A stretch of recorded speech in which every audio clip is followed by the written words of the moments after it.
Maswera muri Zimbabwe, welcome to our channel. Apo patinokupai nyaya dzakasiyana-siyana dzinenge dzichiitika mumativi mana enyika yedu yeZimbabwe. Nhasi muri Zimbabwe takuigirai nyaya yabuditswa na former bodyguard wa Vamudzuri. Vamudzuri ava vakamboita the leader of the opposition. Abuda achitaura about strategies akaonekwa achishandiswa nebato reZANU-PF destroy opposition pamwe chete nekuuraya nyika. Vabuda vachitaura ivo vachita a lot of things that belong to the council vakatorerwa neZANU-PF vakasiwa vakati pachena. Tinoomera mushe muri Zimbabwe, tine audio yatakuigirai yatoda kukuratidzai yatoda kuti mungonzwa mobva matidza zvamuri kufunga pamusoro penyaya iyi mucomment section. Pataurwa about kuparara kwaita maroads, pakataurwa about system dzemvura dzakatorwa council dzichipinda mumaoko megovernment, since it was all political muri Zimbabwe ende zvasvika pakuuraya nyika. Tisingadi kuwesta nguva yenyu, tinoda kuti mungonzwa audio yatakuigirai mobva matidza zvamuri kufunga pamusoro penyaya iyi mucomment section. Maswera sei vana veZimbabwe, makadini kune vamwe kune zuva rinotevera, nokuti kuNew Zealand variko, I think they are 10-12 hours ahead of us. Manhero akanaka kune vamwe, so ingwa dzakasiyana-siyana kunyanya kuvana veZimbabwe.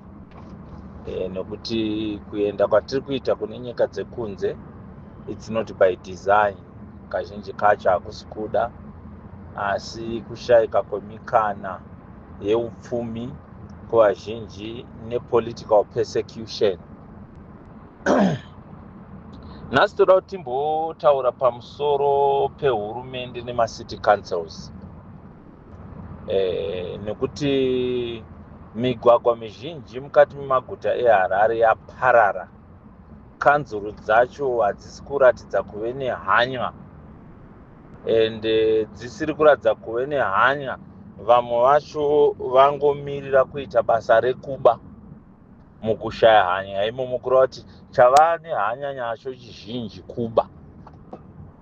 So toda kuti timboongorora zvimwewo zvezvinhu zvakaitwa necentral government, kwete kuti ichida kuimprova mugariro wevana veZimbabwe, asi kuti ichitotsvaka nzira dzekuti iwedzere kutambudzika kwevana veZimbabwe nekuedza kuvapanicha because of different political persuasions, especially after the emergence of the MDC.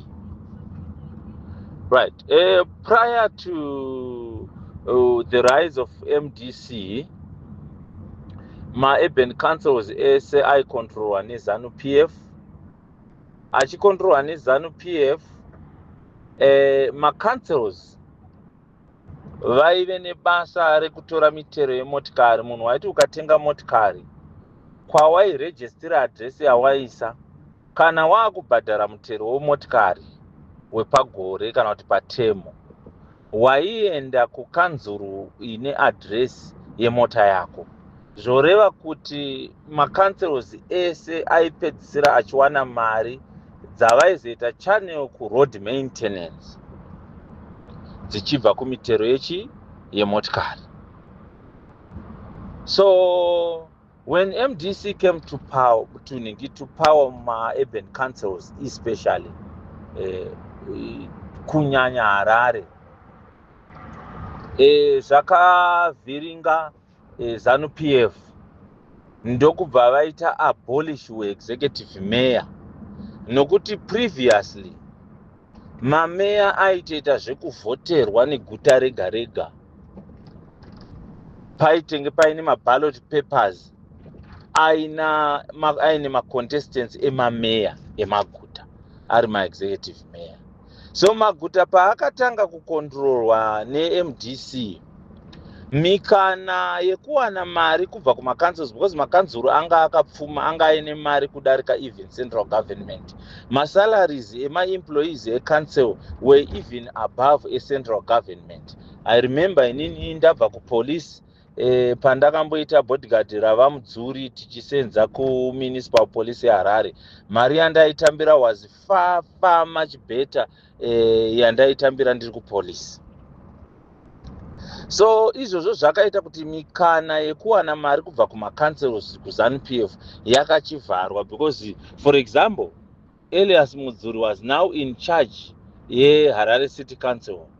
Kureva kuti mikana yemaopportunities anga yematenda echi anga kuenda kuvanhuwo vanga vari aligned ku MDC. Not only that, but in terms of performance as well, zvinhu zvakatanga kuimprove, because the corrupt tendencies dzaakuwana munhu ari kudzibloka zvikaita kuti one, ZANU-PF ive so unsettled nepresence yaElias Mudzuri panhingi paHarare, ndokubva vamuita kick out vachisenzesa makuarara. ZANU-PF ndobva yazopita commission, but haina kugumira ipapo. ZANU-PF yaona kuti macancels aya akaramba achiwana mari, dzimwe mari idzi tinogona kunetsekana kuva controller, because munhu ane mari anonetsa kucontroller. Saka uri kuona kuti even pakati pavo nana Tungwarira nana Tagurei vakutungana, because munhu ane mari anonetsa kuita sei kucontroller. So what did the central government do? Yakabva yakirieta zimonista ririko ramunoti Zinara. Zinara ikabva yataura kuti mari dzese dzemitero yemotikari dzaakuuya kucentral government. Kana macancels akati aiwaka, isu ndo kunobva mari yekugadzira marodhi. Zvikanzi kana ima kuda kugadzira marodhi, you apply to us, tokupa ichi mari. Abo hapa no macancels aya akuapply mari, ndokubva atanga kunyimwa mari. Macancels aya atanga kunyimwa mari. Why? Because they are controlled by the opposition. And what was the purpose for that? Purpose was one, kuti vagone kucriticize kuti tasai monedza MDC aya makapa macancels, they are failing to maintain roads etc. It was only for political expedience, not better service to the people. So we ended up with dilapidated roads muma urban areas, because budget rekanzuru mari yega yega yaibva kumitero yemotikari yaienda for road maintenance and upgrades. Ndokubva kwachurirwa chidimi icho chemari. It therefore meant kuti kusapuhwa kwavo, they would still want to show some semblance of operation. So vane vakudivheta dzimwe mari dziri kubva kune mamwe accounts kuti dzichienda for road maintenance, creating challenges. Vane vakukata masalaries, ndo kutanga kudzika kukaita masalaries evashandi vemakanzuru. Handizvo chete, ZANU-PF yaona kuti saka mitero inotodyisa, ndo pavakazoitawo matoll gates sezvaako izvozvizvi nazvino ariko. But tikada kutarisa kuti even main artery roads emuZimbabwe, are they being maintained to the best standard?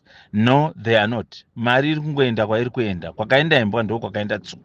But havana kugumira ipapo manje timire, ndobva raona kuti all right, macancels ane madhemu avakavaka, vari kuwana mari kadzemvura vanava. So what's the best thing? I think tikacreata something, ndobva pacreatwa yemonista inonzi Zinwa. Zvikanzi mvura yese yemuZimbabwe yayezinwa. Macancels hamusina mvura, madhemu enyu amakambovakisa iwayo haasiri enyu, aedu isusu Zinwa. Tengai mvura kwatiri. So council ended up yakutenga mvura kuZinwa. A creation isina kana anything chayakamboita invest in anything. Yakangonyuka yapo kuda yato nema board of directors vanhu vatotsvagirwa mabasa chichi, Zinwa mvura kunoku, kana uda kuchera boho unodai wozodai, zvinhu zvese zvabva zvatomanyongorwa. Vane madhemu munotobhadhara mitero, dhemu rako rinofanira kubhadharwa. Although emashefa awo haita se haabhadharwe, they don't pay. At the end of the day, they control it. So it ended up with macancels aluza futi mari, because vanga vakutenga mvura kuZinwa, then wachiwedzera maprizes emvura. That's number one. Number two, munhu one kuomerwa neupenyu obva arega kuteerera mutero wemba kana kuti wemvura. What does that mean?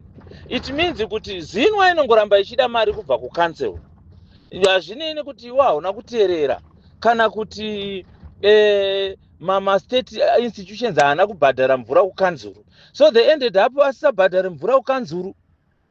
Woona kuti ZRP haisi kubhadhara mvura, ZDF haisi kubhadhara mvura, zvikwereti izvozvo zviri kuenda kukanzuru, but zinwa iri kuramba ichingorova mari kumakanzels. Kureva kuti upenyu hwevanhu hwaita se hwawedzera kuoma, because mari dzine dzakudhaivhetwa dzimbotenga makemicals emvura, nekureva kuti pamwe vanhu havana kubhadhara dzakubva kune mamwe maaccounts kune zvimwe zvaigona kusenzeswa mari iyoyo, which were shortfalls.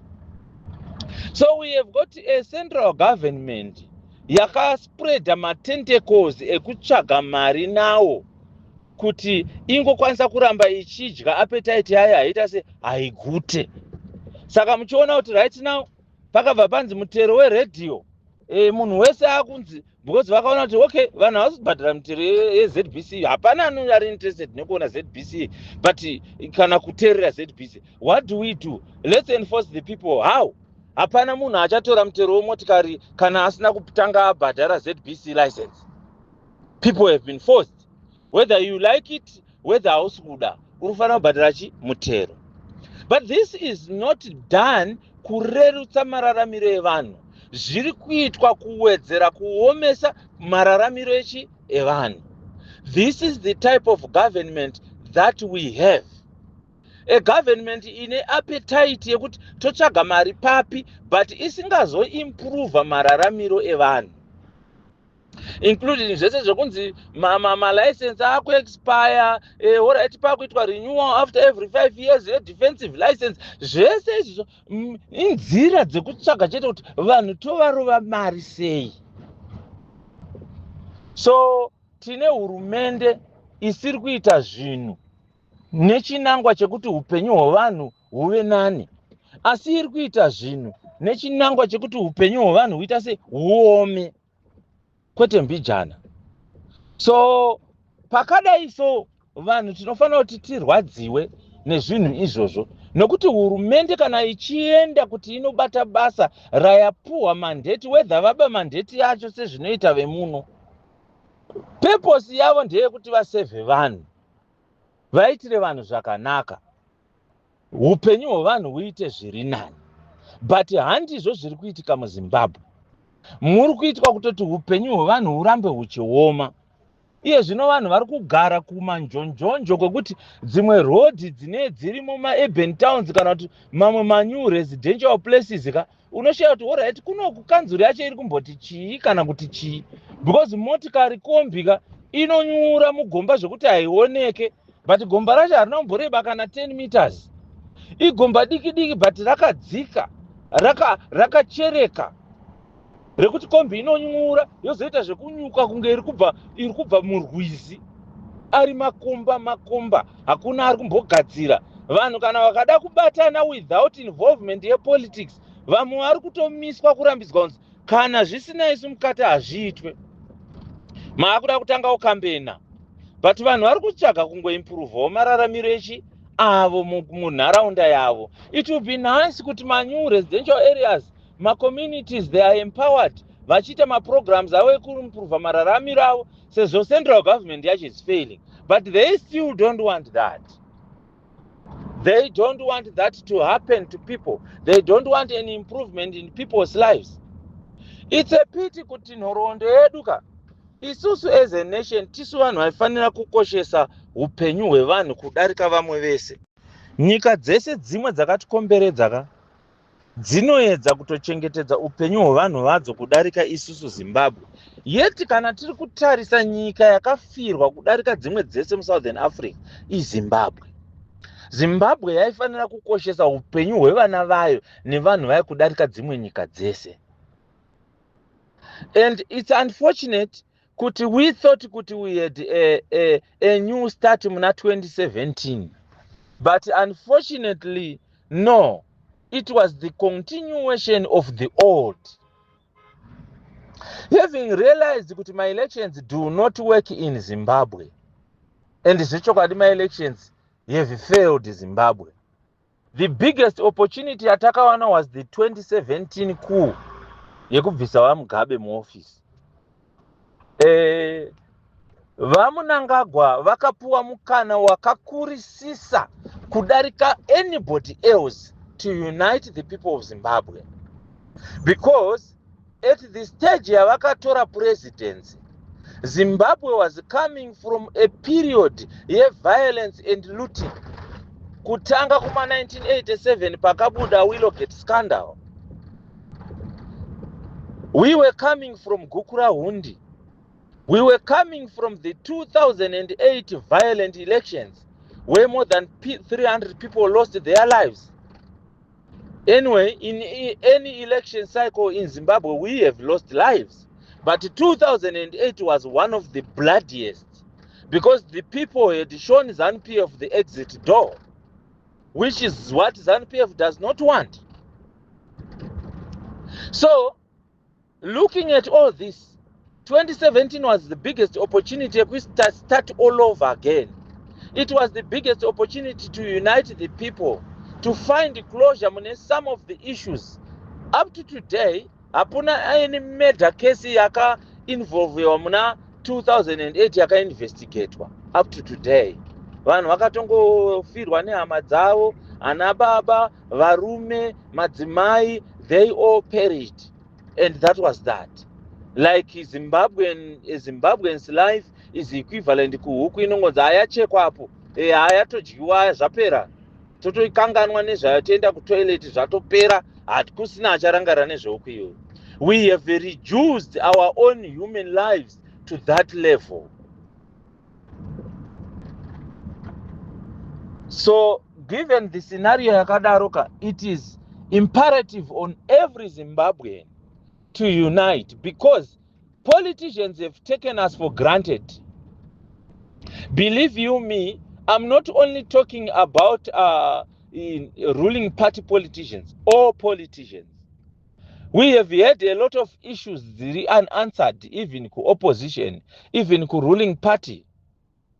Because like I said the other day, we are more focused on personalities rather than systems and ideas. We need ideas. What do we need to do in terms of harnessing the best from our minerals? Minerals, manani renewable assets. We don't get them back. It's non-renewable. When gold is gone, it's gone for good. When lithium is gone, it's gone for good. When granite is gone, it's gone for good. When platinum is gone, it's gone for good. But what is it achieving for the nation? Nothing. We found some of the best diamonds more Africa in the world. Pakawanikwa diamonds kuchiadzwa. But what did they do even for the province? Forget about Zimbabwe. Even for Manicaland, what was achieved in terms of development, ingave social amenities, what was achieved? Diamond ratakawana kwa Mutare, hapana, nothing. So we need to discuss amongst ourselves, because the best foot forward must benefit Zimbabweans. And this idea yekuti muchaina anowana nhingi license rekuita prospecting for minerals muland mangu, and I don't get anything, I'm kicked overnight from the place, is not working for Zimbabweans. Tatovaranda munyika yedu yechipikirwa yamadzibaba ekwedu. Izvozvo hazvifanira kuitika izvozvo. We have to stop that. But stopping that requires everyone on board across the political divide, because saving Zimbabwe is requiring every Zimbabwean. Kana kuine vachiri kutaura politics dzekuti ruling party opposition, guys, this is not the time. Zimbabwe is bleeding. It needs every hand on the deck in order to stop this. Murare zvakanaka.